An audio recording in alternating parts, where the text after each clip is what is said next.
How's Murf doing since y'all got back from the homestead? Straight to the point. Yeah. We recorded. Yeah. Wow. Okay. Cool. Murf's good.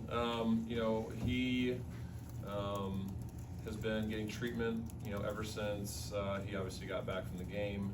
I think he slipped on a wet spot when he was trying to help Sebastian up. My view was blocked, so I wasn't really able to see it.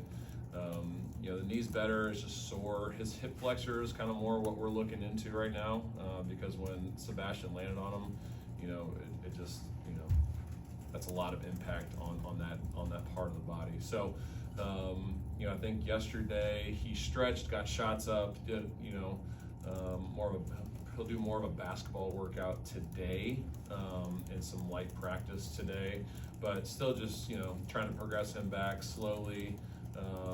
I think initially it was a mild hip flexor strain and a mild knee MCL sprain is kind of what we were looking at. So could have been a whole lot worse.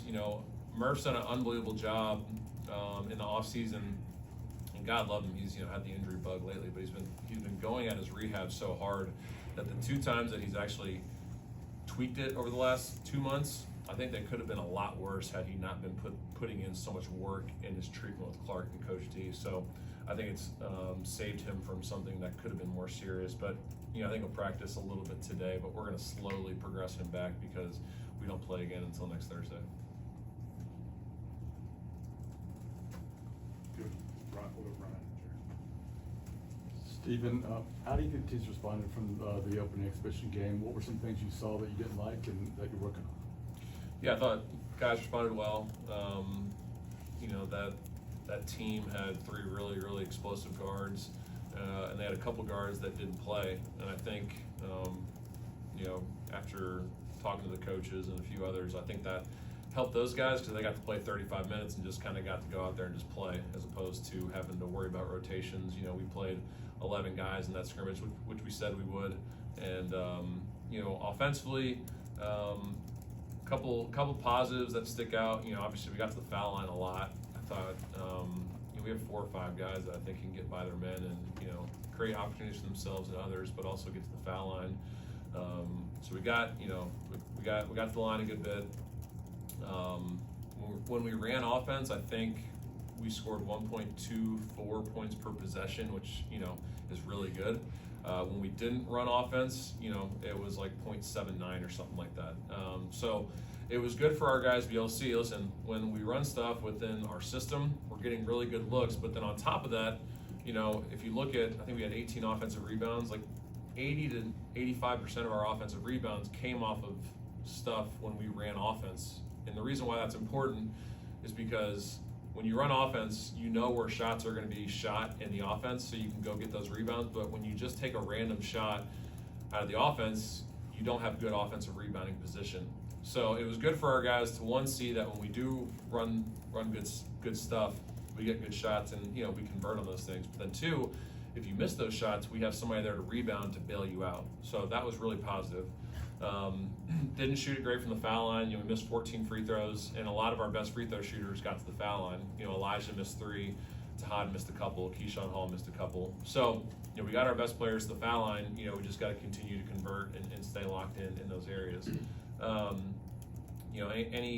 We call them hush shots. We took too many hush shots where you take a shot and you're like, huh? And we got to cut those down. But here's the deal, you expect that to happen in a scrimmage like that. That was our expectation. We knew that we'd have a lot of those. So really good to learn from that offensively.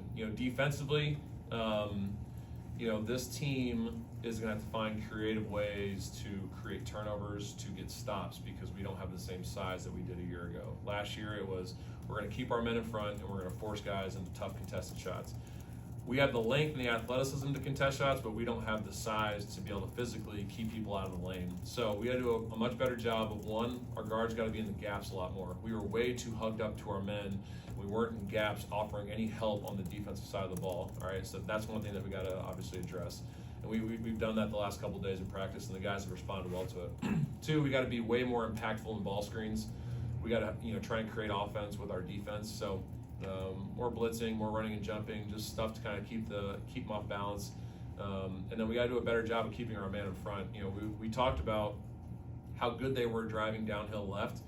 And every time they drove downhill left, something good happened. And then we were able to show in film that every time they drove it right, they either turned it over or they missed the layup.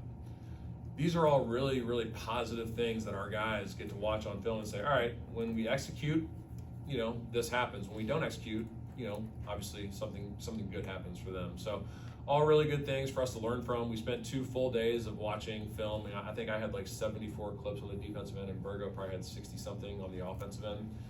Guys responded well. We had a good practice yesterday, so excited to kind of get back at it today.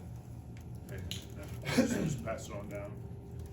Steve, aside from the basketball stuff, the process of starting early in Birmingham, having a whole essentially game day to kind of replicate what things look like for y'all on the road this season. How helpful was that to get, in mid-October? I mean, as long as we don't have to do SEC media days the morning of as well, I think, we'll be okay. It's great because, you're playing 2, in my mind, NCAA tournament caliber teams in Oklahoma State and Memphis, and you're doing it, like you said, in a road environment where you get to replicate what it's going to be like life on the road or in a neutral site. So incredibly valuable, from that standpoint, to be able to build the routine and go through pregame warmups and like all the stuff that you really don't think is like that big of a deal, but it's like, there's just a lot of things that early October you're not really like working on yet, and you realize, oh crap, like we got to have a tip play, right? We got who's jumping center, like all things that we hadn't really, you don't really get to until November, but it's been great that we've had to put a lot of those things in. Late game situations.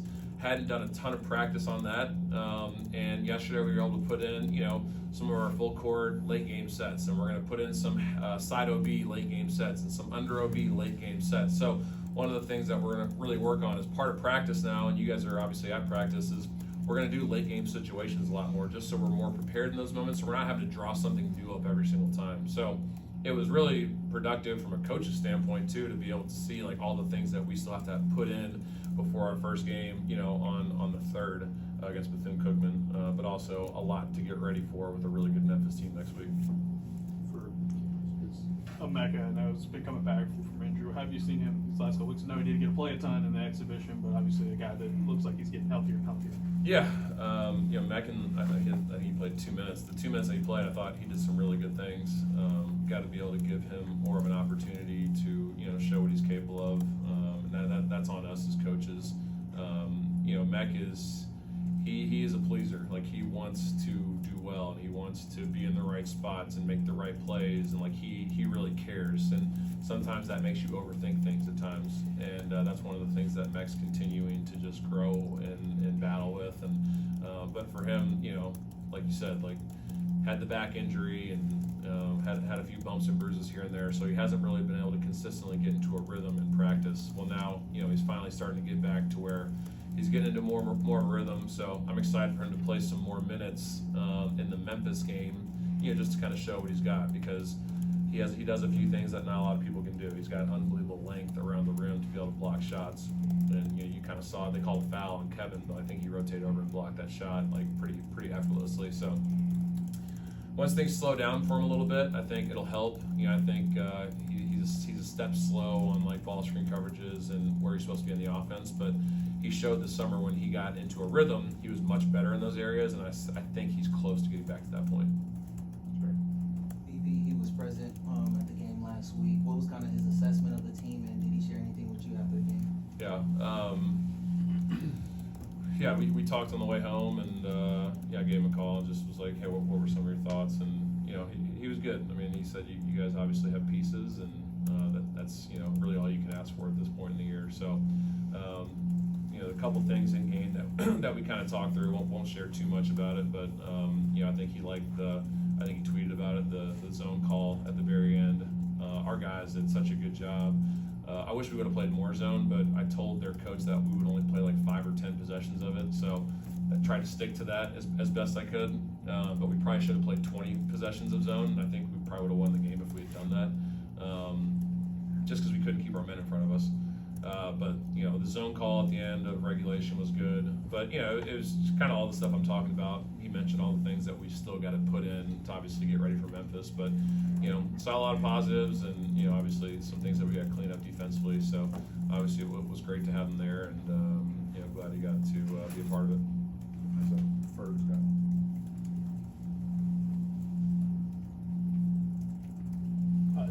offensively, how much did y'all take from that game? The fact that you scored 95 without really shooting the ball well from deep, missing some shots, free throw. What did that kind of show you about the guys y'all got and the kind of the potential for them on offense?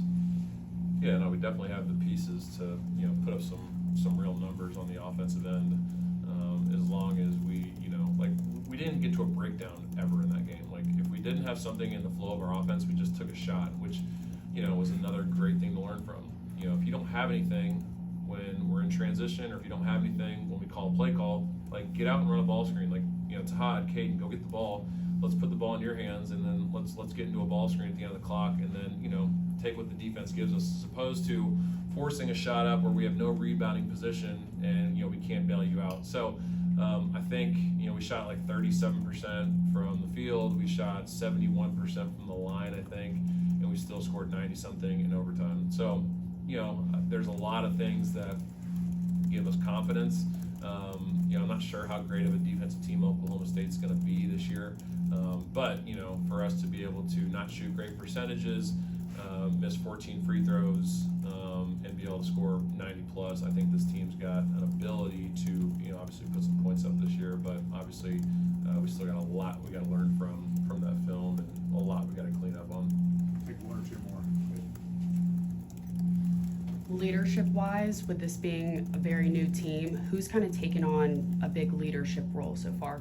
Yeah, I mean, if you look at, there's 4 guys that really kind of stick out to me because they've all played high major minutes at this level. You look at Tahad, obviously being the most obvious one, and for him it's just leading by example, and how he goes through practice. And yesterday probably had his best practice in the year and a half that I've been here, or that he's been here, excuse me.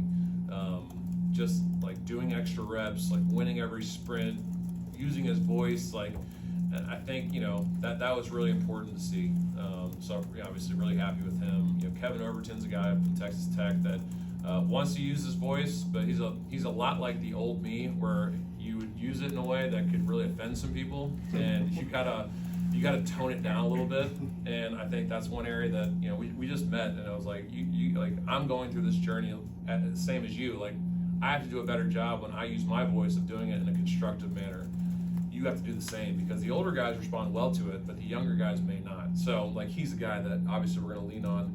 Keyshawn Murphy, another guy, that's obviously, has a good voice in the locker room. He's emotional, but in a good way. And I think the guys will lean on him. And then Keyshawn Hall, I've been so impressed with Keyshawn Hall in practice as of late. Just every time, the coaches tell us to bring it in, like, he's like telling guys to run in. And, when there's side conversations going on, he's telling guys to, listen up. Like, he's doing a really good job of doing like some of the small things that leaders really need to do to help a team be successful. So, and then obviously he goes out there and scores 28 in his first game at Auburn. So, really happy with Keyshawn. But those are like the 4 guys that I think can really use their voice to help this team grow this year.